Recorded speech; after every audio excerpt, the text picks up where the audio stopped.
Welcome to the podcast, The Other Woman and the Wife, where we discuss why infidelity exists and what we can learn from it. Today, I am joined by Jared. Jared and I met on TikTok over a year ago. He was one of my originals, was definitely conflicted about my content, I'll say. And, over the course of months, and I actually have a question for you, Jared, how did you get to a place where your mind changed about me and my content? How did I get to that place? Time, obviously. Time is a big factor in it. Time. Time is my biggest answer. And I know that's an easy answer, but really it took a long time for me to self-reflect on myself to get to a point to not make it just about my feelings and my experience, and more about the overall big picture of infidelity and not only why it occurs, how everybody feels within it. But, I was certainly triggered by a lot of your early content because it was fresh for me at the time as well. You say that it was early content. I think there's other labels we could ascribe to it, like immature maybe. No. When everything develops, I think this well, from what I've heard from you and what I can tell from your content and evolving is that it has been a growth experience for you as well, not only to share your story, but to probably get reactions from people. I imagine some of my early trolling probably. I do remember one specific instance where I called you an affair apologist. Oh, I loved it. And then very quickly, within probably 12 hours, it's like the other woman and the wife, affair apologist on your username. So I was like, oh my God, how dare she mock me? That's so funny. And I got that. It was you. Yeah, I think I remember that day too, because there were a couple of you that were like, bitch, slow the fuck down. Shut the fuck up. And then you. I don't think I ever quite said something like that, but maybe I'll have. That's how I perceived it. Perception is everything. Oh, I'm sure. And that's sure. You know what? There's clearly a lot of validity to that. It's probably what was in my mind. I just didn't put those words down per se. But yeah, it's your real girl. Whoa, we're hurting here. Yeah, I had such a limited understanding of the betrayed side of the conversation, right? I was 10 years removed from an experience that was 3 months long. And then I start hearing your guys' stories and you're like, well, it's been 7 years. And I'm like, what? It's whoa. It changes the perspective a little bit. I imagine hearing from us and just hearing from other women that were in your shoes 10 years ago. It's obviously after 10 years, your perspective and your experiences have changed to it. Not necessarily any better, any worse, just with, like I was saying earlier before, with time, the perspective change and the understanding changes and the ability to not only empathize with others, listening and talking to some of the women in your community. I have a lot of empathy for some of them, how they feel. And some of them are very conflicted, and it kind of makes me sad, honestly. And honestly helps me understand my situation a little more with my spouse. It's humbling, I guess. If any other word I can think of, it's humbling. I would say this entire experience has been me deep diving into the humility pool and being like, oh, this is what humility is. Yikes. It kind of sucks. Yeah, it's I'm not right. We all like to be right, right? Humility is one of those things where you don't necessarily want to have humility. It's not automatic. Oh, I'm just going to be humble about it. I think it's a learned, perspective. I don't think it's anything necessarily many of us are raised with, especially in society. So I think we all learn it in different ways. And I learned it through this experience for me. So yeah, I softened to your message, came to a point where I was better able to understand your perspective. I just absolutely loved it because you actually had some really good questions where I think most of the time I'm asking good questions on the internet, which is fun for me. And I think it's modeling the deep dive of discovery of self, I think. And so you had asked a question once on TikTok, and it was about wives who have been sexually abused by their husbands. And you were like, I want to understand this because it was almost like a point for me. Part of the reason why I highlighted your comment, and I did it in a very triggering way, was that I wanted to better understand it too. Because it's at what point is it consensual between a wife and a husband, and when is it not? And how does it get to a place where it's not? Because, I mean, you would expect sex to exist inside of a marriage, but sometimes it doesn't.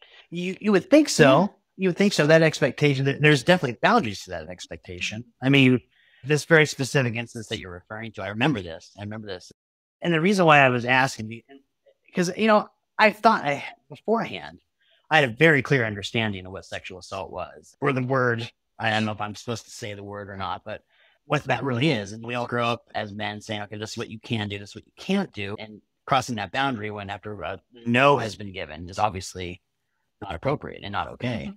And there's a lot of content creators on TikTok that will espouse this idea that if you have sex with your husband willingly, even though you don't necessarily want to, that's a form of rape.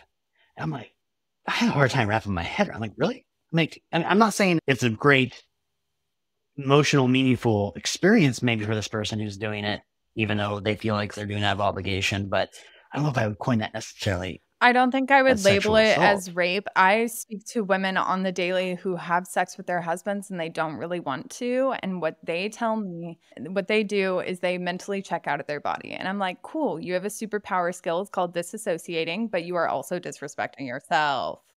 And then I lead it into the conversation around like, do you really want to be using your body this way? Like, there's a lot, I think, that is missing from the conversation, and it's directed at the wrong people. Oh, yeah. Yeah. No, if you don't want to, you shouldn't have to. And you shouldn't feel like you should have to out of obligation. That was one thing I always say in my situation. The things were kind of funny is like, I'm not interested in your obligation. I'm interested in your desire. Ooh. And without your desire, I'm not interested. As crass as this may sound, I could pay for obligation. Who wants that? That's not what I'm interested in. I want desire. I want to be desired. So if you are the other woman in your relationship and you love this podcast, you would love the Other Women community. The Other Women community is a membership program designed to help other women just like you reclaim their relationship with themselves and heal from their affair.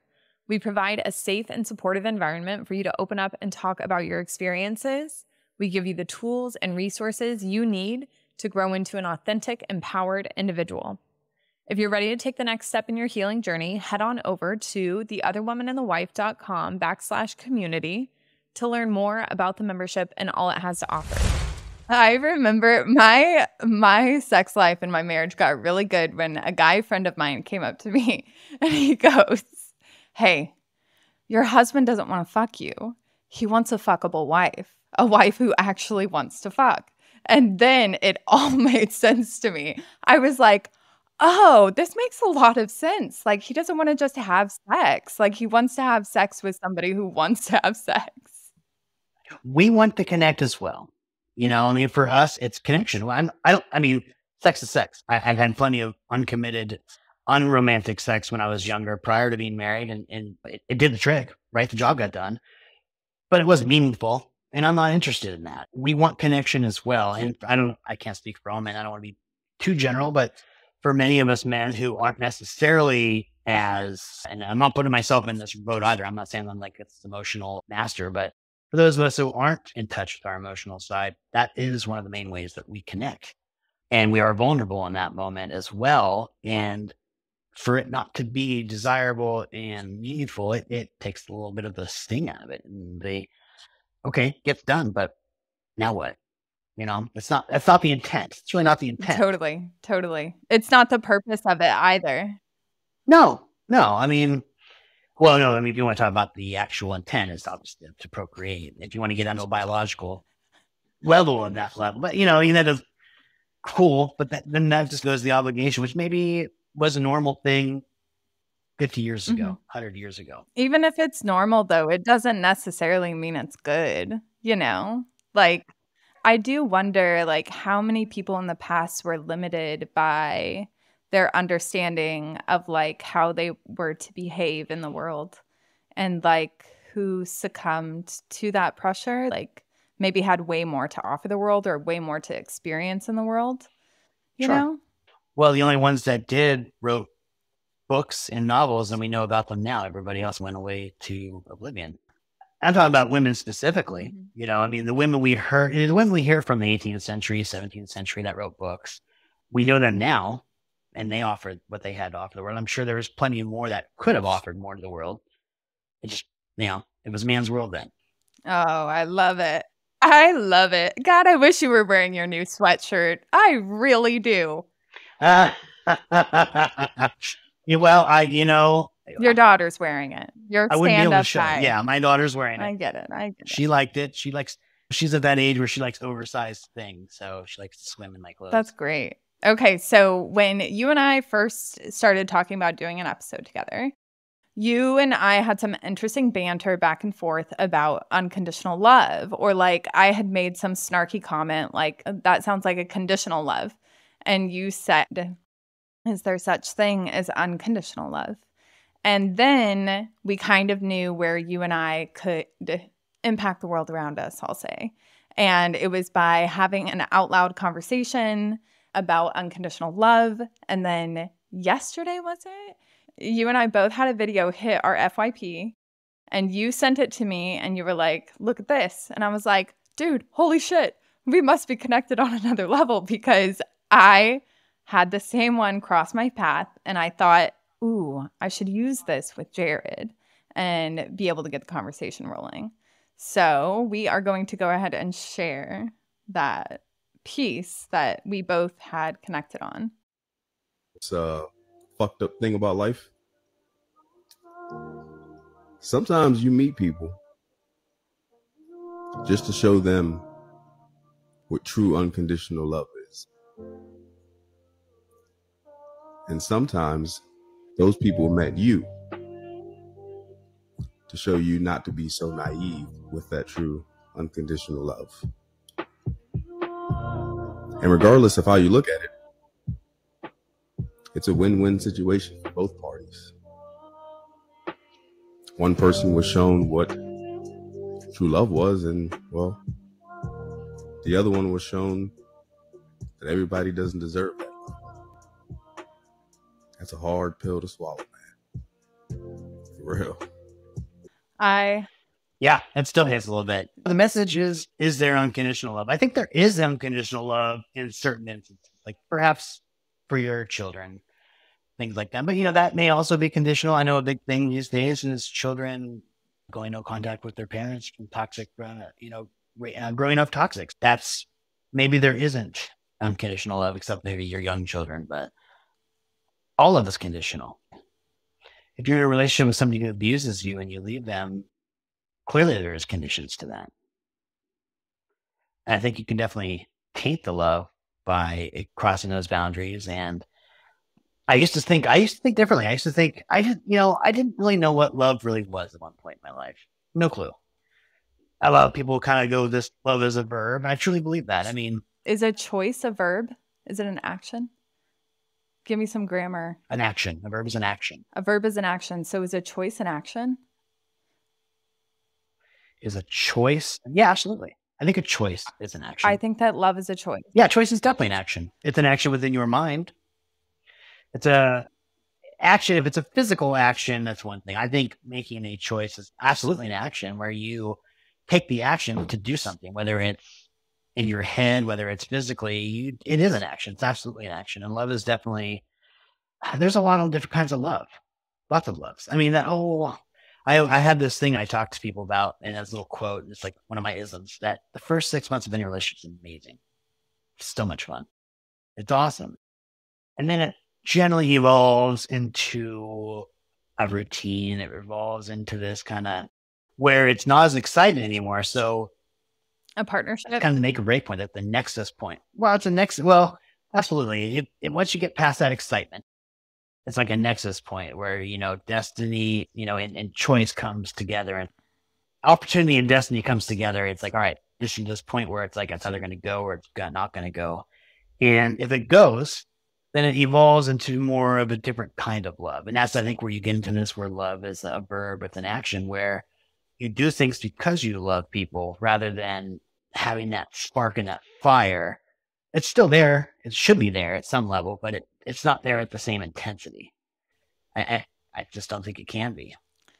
And so, yeah, love is definitely a verb, but definitely conditional. I mean, if you do something for somebody and they don't appreciate it, or it becomes taken for granted, and it's obvious that it's taken for granted, you'll eventually stop doing that thing. And then you'll build resentment. And then that resentment turns into contempt. Tell me about resentment, please. Tell you about resentment. Yeah, tell me. Yeah, it's easy to build resentment for somebody. Resentment builds from a very clear lack of good communication and understanding intent. You do something for somebody and, oh yeah. Let me give you a great example with my situation specifically. My wife used to write me these little notes, little things, just little things. And I thought they were cool and they were great. And I actually saved them all. I still have them all from 20 years ago. And I thought they were nice. And eventually they stopped. Mm-hmm. And they probably stopped because I just didn't show the proper appreciation of what she was actually doing with those little notes and with those little things that she used to do. And then they eventually stopped, most likely because she resented me for not appreciating them and I took them for granted. And then she started doing it for her affair partner. Oh, fuck. And that's when I was like, that hurt. But it also was an experience that I learned, oh, wow, she's doing the things that she used to do for me. And now she's doing them for him, which kind of brought me to this point, like, wow, I really fucked up. But it wasn't you that did it. No, but that's how I felt and thought in the moment. Like you took her for granted. I absolutely took her for granted. At first, I thought it was my fault that, I screwed up. I really screwed up. I've come to the understanding now that I just took her for granted. Mm-hmm. And, it goes both ways. And she took me for granted as well. It's mutual. It has to be mutual to get to the place where you're at, where someone's having an affair. But, yeah, and that built, obviously, a lot of resentment built over time mm-hmm. to the point where she felt like she's, you know what? It's great. I'm going to do this because it makes me feel good. And I think I don't fault her for that. I think we are all similar in the respect that we all just want to feel good. And we all seek out things that make us feel good. Mm-hmm. And so in that respect, I can understand the why. And I've come to the place now where I know it's not about me, the whole choice. But I certainly contributed to and I take ownership of, I contributed to the parts of the relationship that brought her to that place. But I don't take responsibility for the choice itself. Reminds me of another thread that you and I went back and forth on. And it was, I said something about the investment. I said that like love or connection was built on the investment of attention and energy. And you were like, I can't argue with that. And I think that speaks to what you and I, which I agree, like I think one of my favorite things about my parasocial relationship that has been built with you is that you and I actually come together a lot on general philosophies of love and life, I think. And so it's really interesting hearing you talk about it because it's like, when we talk like this, right, there's all of a sudden this like inferred need to take responsibility for a choice that isn't yours. But like you're already very clear within yourself that like I can acknowledge the lack of without taking responsibility for a choice that wasn't mine to make. And I love that. Well, ultimately, I've had a lot of opportunity for reflection of our relationship over the past 20 years, but most particularly the last 10 or 15 years. And I think I told you about this last time. I don't know if it was during our conversation or our chat or text, excuse me.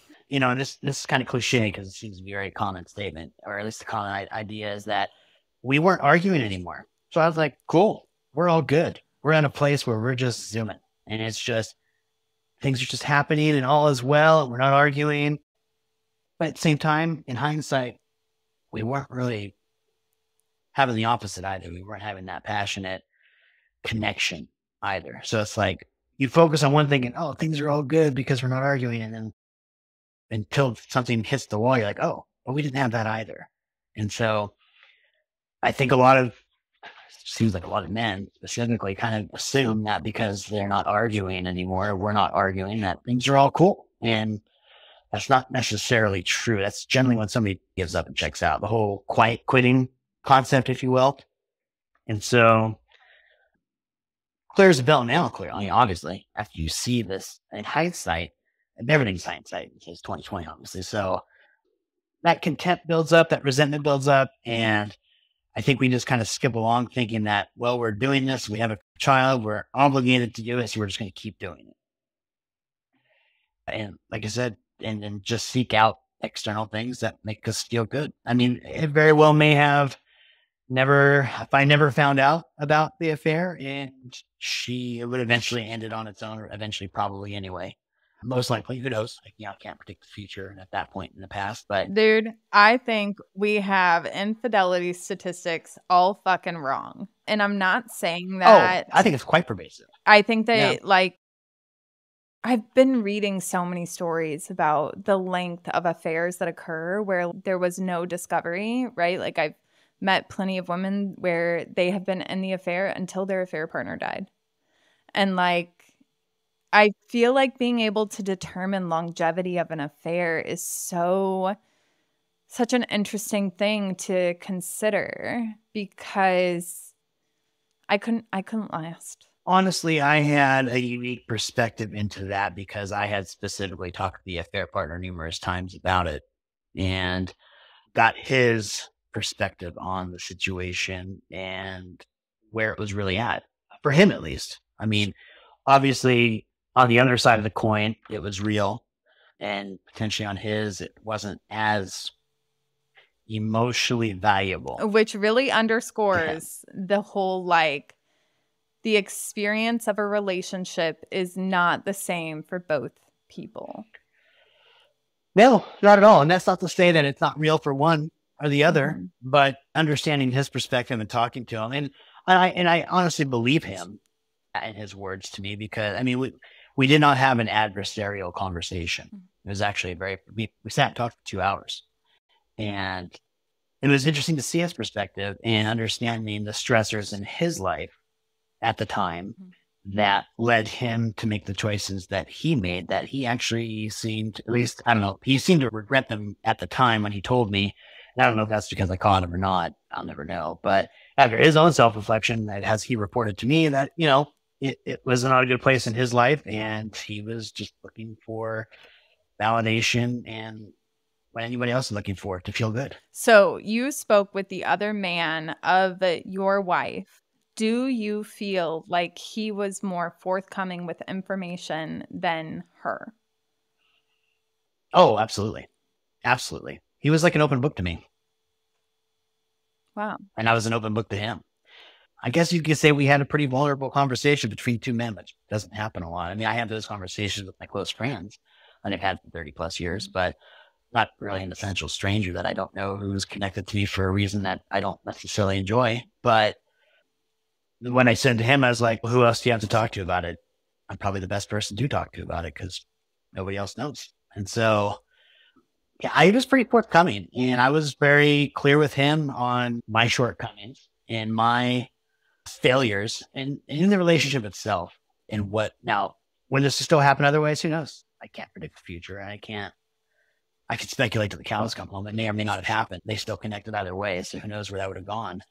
But, I do recognize my failure and my part in that. And I would like to think, and maybe this is my ego talking, but I would like to think that I saved his marriage. I know it's so ridiculous to say. Oh, I freaking love it. Arrogant. I love it. It's arrogant. It's right. No, I totally get it, because there are. I'm not trying to say I single-handedly saved his marriage. That's silly to say. That's absolutely arrogant to say. But well, and honestly, though, Jared, you have no idea what his marriage is like. You're not in it.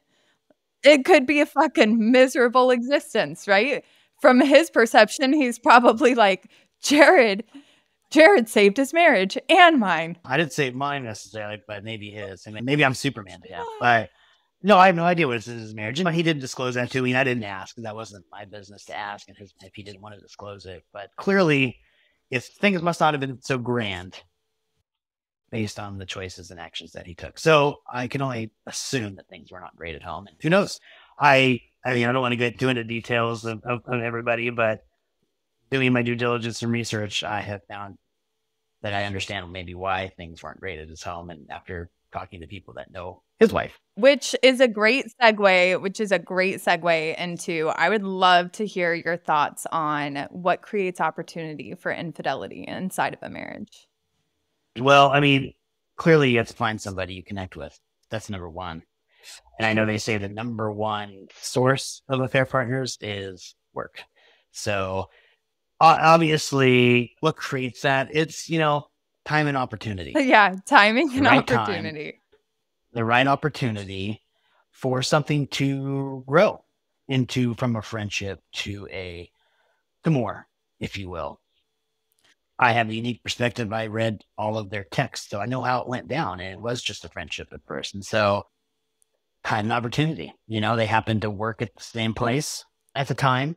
That happened by just happenstance. I mean, I don't want to go into this, but yeah, they did well, so they did. I went through the whole rabbit hole of I had made a choice in my life that I struggled immensely with guilt and shame over.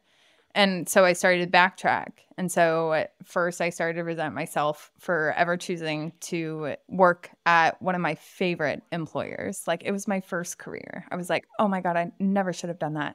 Where were my priorities? And then I started to resent my upbringing, and I started to resent all of these things about myself that I really didn't need to go that far. It wasn't, the problems were not in my upbringing. They were not in my employer. They were not, it really was I struggle to say problems within myself, but ultimately, I guess you could label it like that. But it was this lack of awareness of who I was, who I wanted to be, and what options existed for me in the world. I think that when the affair happened, the entire paradigm that I operated my life on shifted, because it was going from childhood to adulthood. And it's really interesting for me to hear a lot of these stories about marriages making it to 20 years and then encountering infidelity, because it was almost like a self-awakening, the encountering of infidelity for me. So it's really interesting. And I was I feel like what brought me to the point where I was okay, my happiness doesn't depend on a relationship. I'm actually free to go at any time. That was the moment that I felt like I was actually free to enjoy life. I definitely think this is an awakening experience for both of us. I think me a little more positive at the moment, and positive in the respect that I have become a much better listener as a result. I have become more in tune with my emotions as a result, and how those emotions and expressions of emotions affect others around me. It has made me far more stoic than I once was. I definitely wear my heart on the sleeve kind of guy, and I still am, but I've definitely learned to moderate that and understand how sometimes my knee-jerk reactions, and not just necessarily in relationships, but at work and other places in my life as well, how they affect other people. And that's back to that humility thing again, Sometimes you learn what an asshole you kind of are sometimes. It takes a gut punch like this to not only realize it, but to want to be better. Not only for myself, but for the world. I love that. I adore that. I think one of the things that I have really been able to understand post-infidelity is the ability to regulate myself rather than allowing the world to regulate me. Yeah, absolutely. It's one interesting byproduct of this entire. So it's been a little over 2 years for me since this happened. And an interesting byproduct of that is I quit watching TV. I watch no TV anymore. Not even entertainment TV. I mean, I quit watching news years ago, a long time ago, even before the political issues of the last decade. It was 15 years ago I stopped watching news. But the last 2 years, I quit watching TV. I just found it to be a huge waste of time. And honestly, I guess you could say I unplugged from the matrix, if you will. I don't know how you want to put it, but I have lost complete interest in TV. And so to me, that was an interesting result. How much time were you spending watching television prior to unplugging? That was our thing. That was our thing. We would watch TV in the evenings until we went to bed, and then in the evening, not like all day throughout the day, but in the evenings, that was like one of our things that we did together. And that's one thing that stopped. And something she actually mentioned too is like, you don't do the same things anymore. You're not interested in the same things anymore, which is true. It changed me. She stopped writing cards. She stopped writing you notes, and you stopped watching TV. The note writing stopped a long time ago. Oh. Long time ago. Long time ago. Year hit over a decade ago. Wow. Probably even more than that. I just never noticed. I just didn't really think anything of it. And when I was telling you, when I saw the little notes to the FBI partner, and I was like, well, like I said, she started doing the things for him that she used to do for me when we were younger. And so that, for me, that was really the big, oh, wow moment, the wow factor, if you will. When I started seeing those behaviors and actions that she once used to do for me, for him, that was the moment of like clarity. I'm like, oh, wow. You know what I love about this particular story is that it's so important to allow your partner to love you in the ways that are important to them in loving you. And I did not understand that for a really long time. For a really long time, I would be like, I really want flowers purchased for me every single week. Like, this was a huge thing inside of me that like gave Stan very little visibility into. But when I did, his reaction was always like, fuck that. I don't want to buy you flowers. And I was like, oh, interesting. Okay, so I want you to buy me flowers. You don't want to buy me flowers, but you don't care if I spend money on flowers. And he's like, exactly. And I'm like, okay, like. Is it the flowers or the act of the flowers? So then I started thinking about it and I was like, what is it about me being so specific about how he loves me? And so I started to think about it and I was like, is it that like he doesn't demonstrate spending money or doing an action where he is thoughtfully thinking of me? Because ultimately that's what a gift is, right? And then I started to think about it and he does that all the time. And then I started to like learn how to appreciate him in his present state and as he is.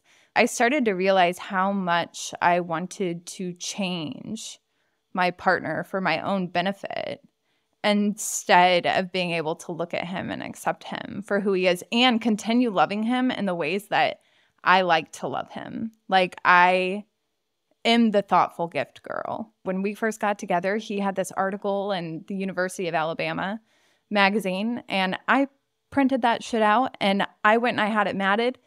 Did I have him pay for it? Yes, I did, but I thought of it. And it's the thought that counts. And it just like... Tell me. So am I hearing that it's the act of doing something for you that you wanted, or is it the actual flowers itself? It was, I wanted to have flowers. Yeah. It didn't really matter to me whether it's almost like I wanted something, but I wanted him to be the one to give it to me. It's the gesture. Yeah. You wanted the gesture of affection and the thought of you. And I'm asking if that's what I'm hearing, is that you wanted him to, it wasn't about the flowers. No, it was definitely about the flowers. Because then once it was about the flowers. It definitely was about having flowers. Because then I started to think about it and I was like, who is flowers important to, like, in this situation? And I was like, and why are the flowers important to me? And then once I started to peel back those layers, I was like, oh, who told me that a man giving flowers to a girl is the only gesture that can like arrive at love that I want to receive? The rom-coms, duh. And my dad. right? Like I was hoping that my husband was going to love me like my dad loved the other women in his life. And that was like a real shocker for me because I was like, where did this That come just came full from? circle. Yeah. Sorry. I do this a lot inside of my head. No. I was kind of wondering where I came from. It's not about the fun. And it just came full circle when you said that that's what your dad did for his, what I'm presuming to be the women he had affairs with. No, he only had one affair and he married her. Like that's also in my own story of origin and like how it translated. I'm like, I'm just leading his life. But then I quickly figured out, I was like, oh no, I'm not at all. Well, tell me this, are you getting flowers now? We just moved, but what I did was I bought into a subscription service in my local area. Okay. And every week I would get a local bouquet delivered on my doorstep. And ultimately, like the experience that I really wanted was arranging flowers inside of a vase. Like that was the experience for me. Like you said, I think it's important to allow those to love us the way that they love us. But I also think it's important to listen to how others want to be loved as well. And finding a middle ground in there. I mean, are you going to get everything you want from one person? No, of course not. Of course not. How nice would that be? But it doesn't exist. So that's a lot of responsibility for somebody to carry. Oh, it is. It is.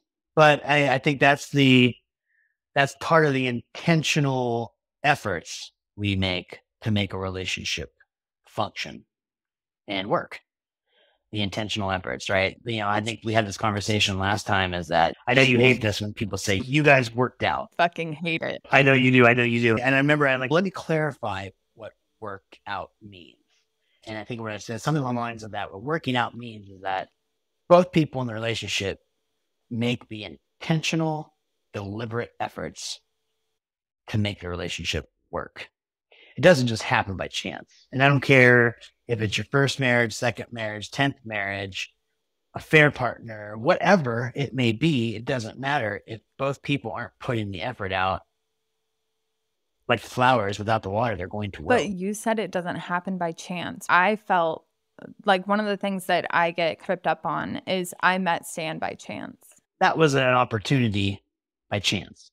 But I'm talking about after that. I mean, lots of people every day. I mean, it's crazy as it sounds. I feel like I've met plenty of women over my lifetime that I could absolutely be in relationships with. So what?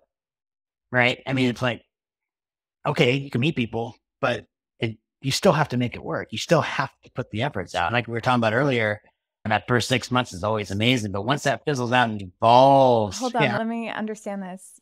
You can see yourself in relationships, in romantic relationships with other people. Sure. Interesting. I mean, I absolutely could. Well, and I think we talked about this on text one time, is that, you know, my dad had a bunch of isms, and one of them was that any two intelligent people can make a marriage work. If you want to make it work, sure. I could absolutely, you know, if things don't work out in my marriage, I move on, I can absolutely be with somebody else. It's not a problem. That's not a problem. I mean, and I've met people that I have connected with that I'm like, oh yeah, this, you know, I really like this person, and I could see myself with this person, but that's as far as it goes in my mind, because I have the boundary that I'm married and I don't allow it to go forward because it cannot, it will not. I've never given myself the opportunity to imagine what it would be like to be married to somebody else until I met Stan. And I don't think I've ever crossed anybody's path. This is what I find unique and weird about me. And it's not that I would never be married to anybody else, like should death or divorce arrive on my doorstep in the future.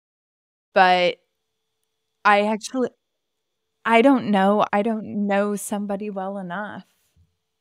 Well, you don't now. I mean, when I say that, I have met numerous, for instance, coworkers, right? There have been coworkers I've connected with in the past that I would, you know, that were buddies and friends and close. And generally, it eventually evolves into, well, familiarity breeds contempt. So it eventually falls into a past this romanticized fantasy phase, and then evolves into a either work friendship or it just fizzles out. And not even in a romantic sense. I work in a very woman-dominated field, so I've met plenty of women over the years, and I'm like, oh, I really, you know, I thought I had a connection with, and I thought in my head, okay, this is somebody that I could be with, even if it's only a fleeting thought. It just you have to make that choice to either act on something like that or not. And that takes two as well. Yes, it do. Yes, it do. It does take two. So yeah, I think there's plenty of opportunity for connections everywhere, anytime, any place. It's just allowing yourself to be open for that connection, I think, is what the difference is. That's so interesting. Yeah, I do agree that it is the allowance of connection, which like I felt was the thing that I was most guilty of. And I must tell you, Jared, Stan and I hated each other in the beginning. Absolutely hated each other. Interesting. Oh, that's even interesting. We hated each other. I thought that he was arrogant. And I'm about to describe myself here, people. I thought that he was arrogant, self-important, way too loud, and thought way too much of himself, and his opinion was too big. And then like all of those things were so alluring. So alluring. I was like, you're so fucking... Oh, yeah. It was like this powerful like vibe that he carried with him, which now I can look back and I was like, oh, part of me falling in love with you was that I envied a lot of these traits that you had. But the allowance thing, back to the allowance thing, that was mostly what I felt guilty about. I mostly felt guilty that I had allowed myself to fall in love with somebody. I had allowed a connection. But at that point in my life, like I had no idea how I could like turn it on and turn it off type thing.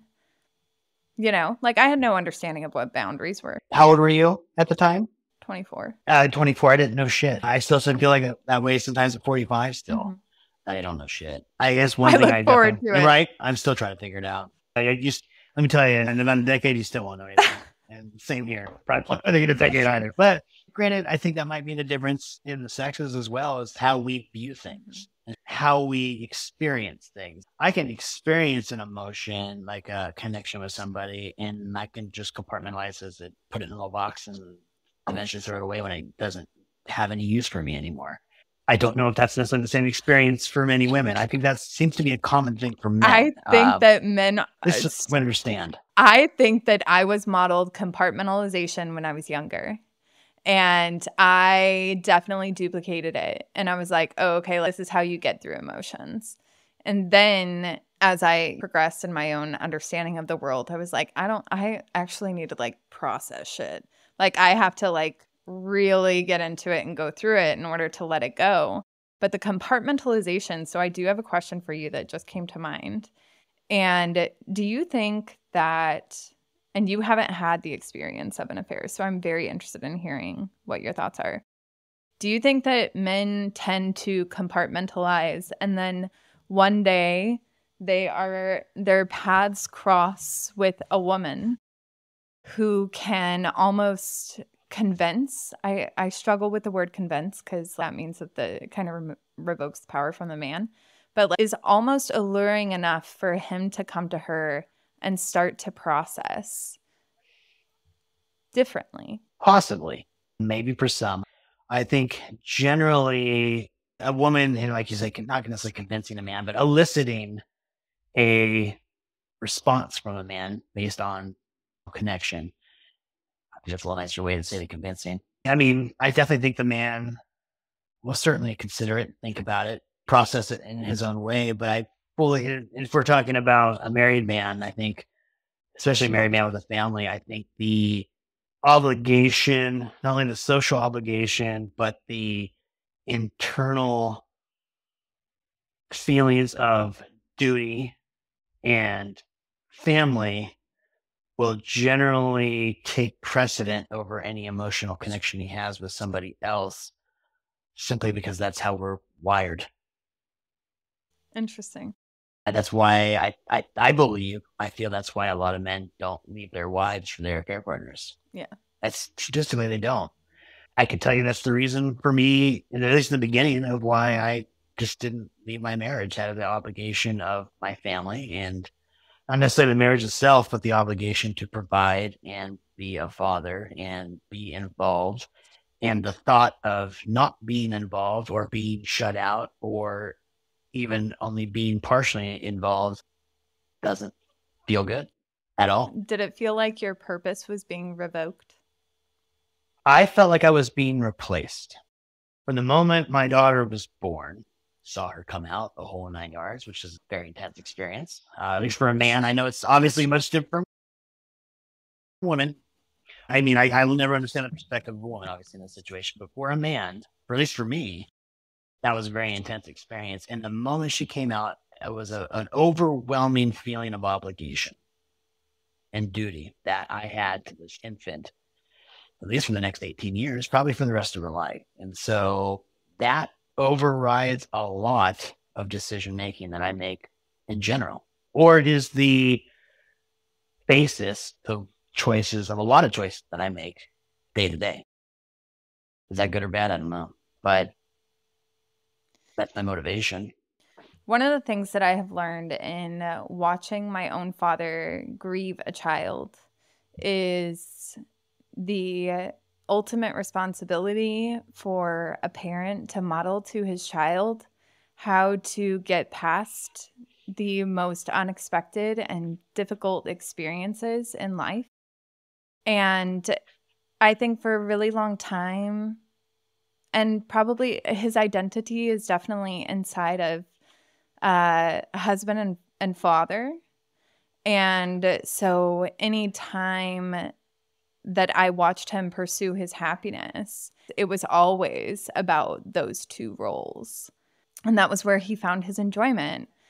And I always wondered, like, if there was like a little bit more he could do for himself as an individual that would, you know. There's a lot of pride in providing. There's a lot of pride in being a father. There's a lot of pride in being that person. And that feels good, even at the detriment of our own internal happiness at some point, at some level.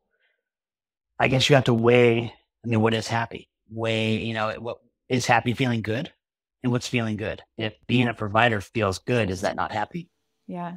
Yeah. Which all comes down like your own value. Maybe not for all. Sure. I think we as men and women value different things, and I value the commitment. Yeah. But at some point, you do have to decide as whether that commitment is not only mutual, but beneficial for all involved. Oh, talk to me about that. How do you get to a place where you can decide to... I'm still figuring that out. Oh. Honestly, it's day by day. And I can only speak from the betrayed standpoint. It's that you still have those feelings of obligation and commitment, right? Mm-hmm. But how do you reconcile that with the destruction of the image of the relationship you once had? So am I holding on to the commitment to something that doesn't exist anymore? And these are the questions I ask myself of how I'm still processing. You stoic. Keep going. Is how long do I keep this up for? How long do I wait for her to come around? How long? And, the answer to some of these questions for myself is knowing who I am and how I know myself, that once I disconnect, whether this is healthy or not, once I disconnect forever. That's it. I know that about myself. And so I don't want to have a conversation 5 years from now of her trying to get closure or reconciliation within herself, because that's not going to happen. It happens now or it never happens. And I don't feel I owe that to her 5 years down the road, 10 years down the road. She owes it to herself, but she doesn't owe it to I don't owe it to her. And so my obligation and pride and ego and all that aside of the commitment, what I just said, maybe this is contradictory and hypocritical, but does that outweigh making the decision to cut and be done? I don't know. It's a hard reconciliation within myself to figure out, am I just a fool waiting for something that's never going to come? And several people have told me that I am. So I really fucking hate that. So I'm just going to step in really quick and coach Chelsea really quick. I fucking hate whenever you are working to make a very personal decision, thinking about yourself in a way that, like, because you've made this decision every single day, Jared. Like, sure. Marriage still exists in this moment. It does. And to consider your past self foolish because you were careful with your decision, I think is crazy. So I don't think it's foolish. Like I said, these are just questions I ask myself. I'm not saying I'm a fool, Good. but am I foolish? I don't know. I'm not answering that as I'm absolutely a fool, but am I a fool? And I ask myself that. And you know what? I don't think I'm a fool. I mean, if I sit and consider it, if anything, it has been a very, very complex and well-rounded experience in the respect that I've learned a lot about myself. I've learned a lot about relationships, boundaries, and what goes into a relationship. And not only that, we were talking about before we started recording is that it has vastly improved my relationship with my daughter. 1,000 times fold. And the awakening I had for myself was not only is my time with her finite, but this is the time. This is the time that I have. And I, for myself, took that a lot for granted because I was so work focused and not focused and on the family and the relationship that I missed out on a lot of that early time with her because I was too selfish in within myself and doing my own things. And that woke me up to that and realizing what was important for me, which was my relationship with her. What was important for me. Ooh, I'm going to underscore that.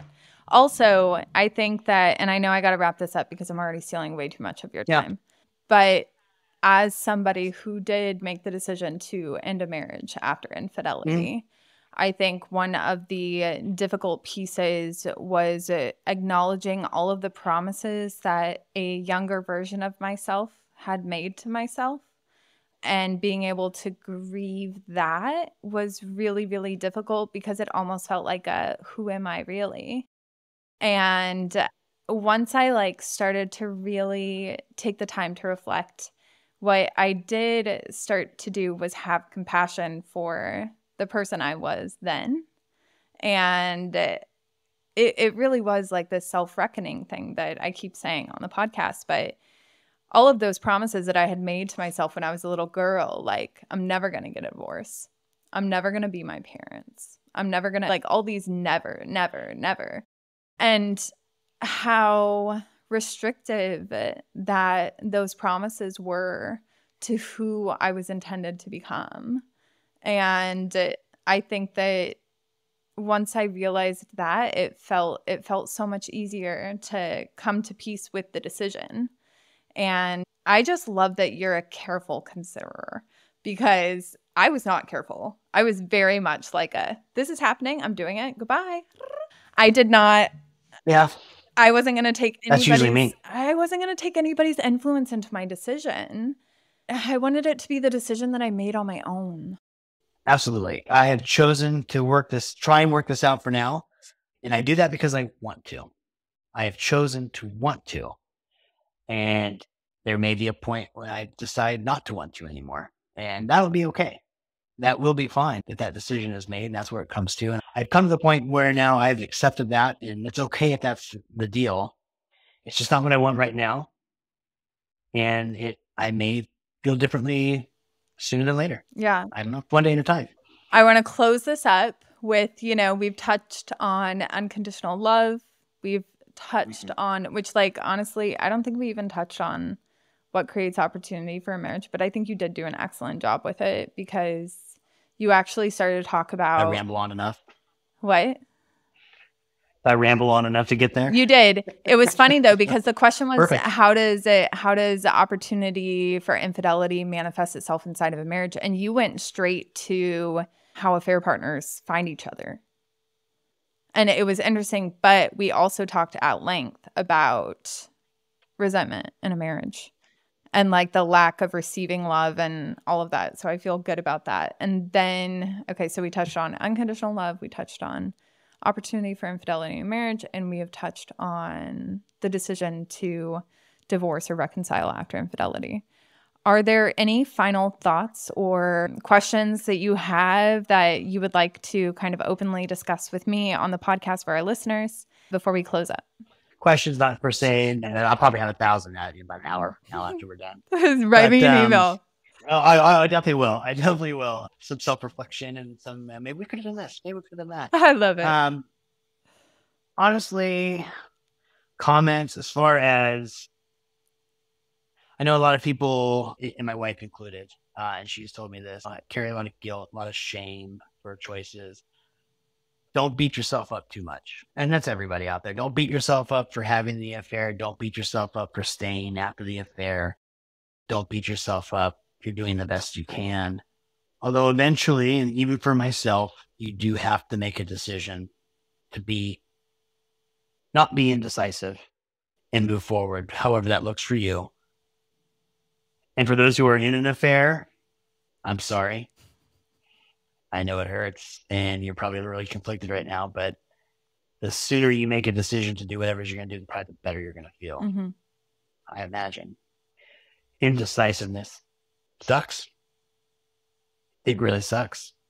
And like I was telling you earlier, talking to some of the women in your community, knowing their motivations, that they can't leave their affairs just the same way I can't leave my marriage. And so I can empathize with that and understand that your day will come. Your day will come. Oh, please get your discovery plans in order, people. Your day will come. But you know what? It will come. You said not discovery plans. I'm saying, yeah, not discovery of the affair, but your day will come. Well, you're either going to have this quote unquote come to Jesus moment where you're going to decide this just can't go anymore. I think that the fastest way to end the turmoil is with Discovery Day, though. Like, I think that, like, I'll be honest with you. Yeah. Once you let somebody in on your inner reality, I think things get a little bit lighter, a little bit easier, a little bit more accessible to understand. And I think ultimately that's why I'm like, get your discovery plans in order, people, because I think that the people who are listening to this podcast, they are not the people who are interested in being inside of an affair. They are interested in seeing that the affair at some point ends. But you said something else that really triggered a thought. Oh, I talked to a woman on a coaching call the other day, and her and her husband had made the choice to reconcile the marriage like 10 years ago or something after an infidelity episode, right? Ever since then, he has had her in his phone as you can't turn a whore into a wife. He had that in his phone? And she sees it every single day. As like an exercise, like I'm going to read this every day to remind myself, or... I think it's a manifestation of anger that he hasn't processed, to be honest. But there are so many women who encounter infidelity, feel that their only decision is to reconcile the marriage, force the relationship to work. And then they stay, and then another episode of infidelity shows up. And it's just like, you know, like I'll bet both partners would be better off if they just let each other go. In that situation, probably so. In many situations, probably. Not in every situation. I definitely don't think every. Not every situation. Everything is nuanced. Everything is unique. Yeah. But no, you're right. Discovery will happen. I discovered it. I absolutely discovered it. And I discovered it by watching her actions and her responses to me. And so, you know, all these people out there who are in affairs, your spouse probably knows, or they probably have a suspicion. They probably do. At some level, you can feel it. You can feel your it. intuition starts to speak to you. I'll be honest, it's probably better to kill it than to have it discovered, because you don't know what people's reactions are. That's the whole reason why I confronted the affair partner, simply was just to end it before I lost my mind. Mm-hmm. Yeah. So, I mean, yeah, it's a tough spot to be in on either side. And I guess, as cliche as this sounds, if you're in the affair and you're still married and you're unhappy and you're stressing yourself out over hiding and doing all this stuff, are you living your authentic self? Are you really happy? I don't know. I love it. I love it. Jared, I always knew that you and I could make music together, and not like actual music, podcast music or something. I really do just want to take a moment to thank you for your support for the past year and a half, I think it's been. And also, I think that you come to the conversation with a wealth of value and knowledge and like genuine desire to see people pursue their own direction. And I just want to say thank you from everybody, because I know that you haven't just communicated with me inside the community. There are a lot of people who have talked about how helpful you have been to them. So thank you for that. That's very kind of them. Yeah. Well, thank you. Thank you for having me. It's always an interesting experience, always an opportunity for growth and learning. Yeah, this should be good. Yeah. It should be interesting. I can't wait to see it. Thank you so much for taking the time to listen to this podcast episode. We appreciate your support and would love to hear your thoughts on it. If you've made it this far, you're likely someone who is invested in the journey of being the other woman. We understand that this can be a difficult and complex experience, which is why we offer guided coaching to help you heal and move forward. We encourage you to explore the links in the episode description or visit theotherwomanandthewife.com/coaching to learn more about our exclusive coaching program and apply today. Thank you again for your support, and we look forward to seeing you in the next episode.